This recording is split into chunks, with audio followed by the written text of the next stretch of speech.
Hi guys! Yesterday we learned how to determine an unfamiliar word in a complex text. Here's some of the strategies that we talked about yesterday. Number one, you read the text. Number two, when you come to an unfamiliar word, use the context to help understand the word. Now, today we learned about 4 ways you can use the text. I'm going to jump over here. We attack the word like a shark.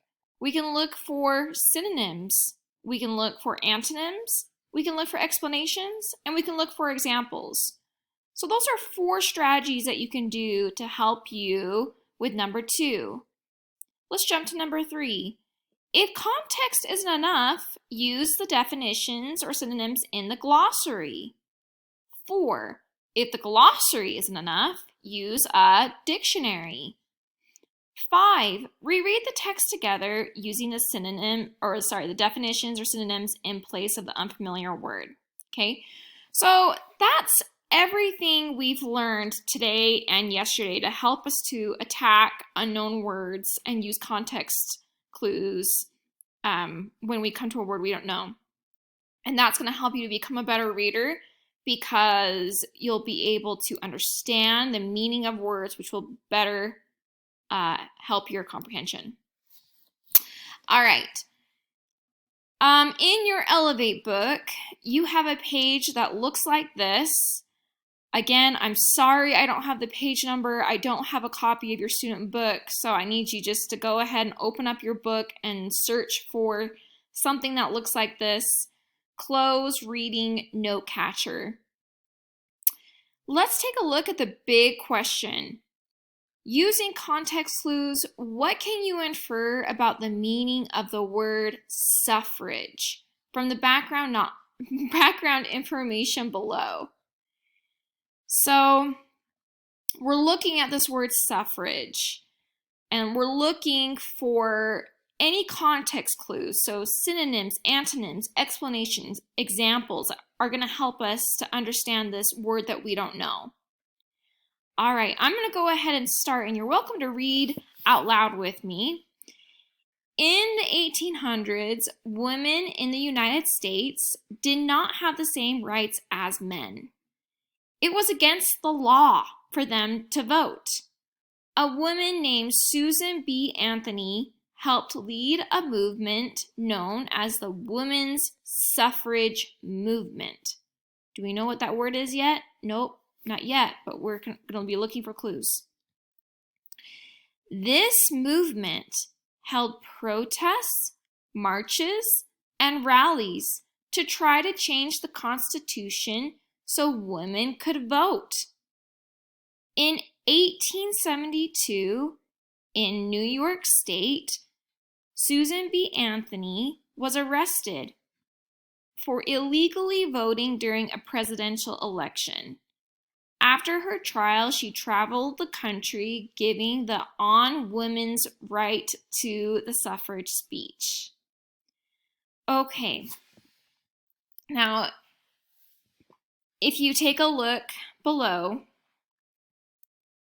we need to fill in the definition for suffrage. We're going to be writing that in a bit, okay? Right down here. So going back to this word suffrage, I want you to think. Did you see any synonyms, antonyms, explanations, or examples in this that could help us to understand what the word suffrage could mean? I want you to go ahead and pause this video and reread it one more time on your own and see if you can find something that could help you to know what suffrage means. When you think you know, go ahead and press play for the answer, but go ahead and pause right now.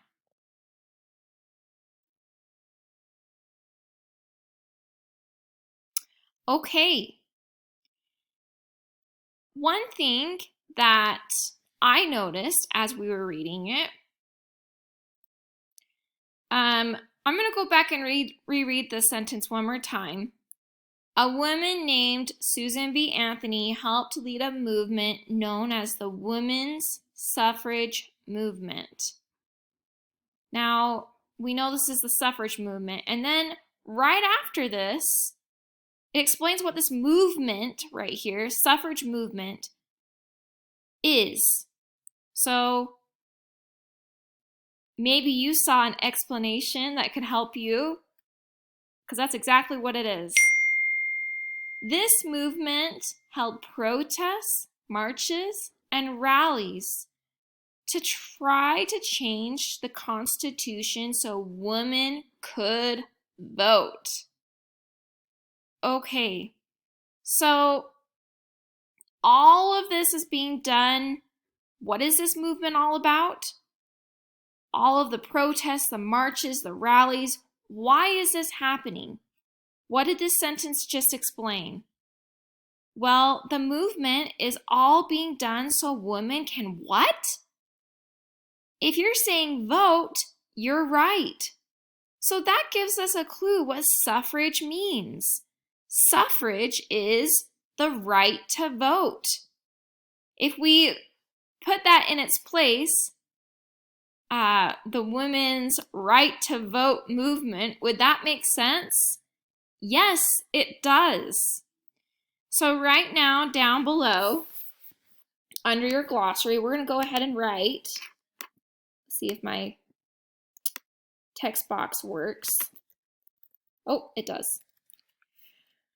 We're going to write the right to vote. I want you in your Elevate book to go ahead and write in your own glossary on that page.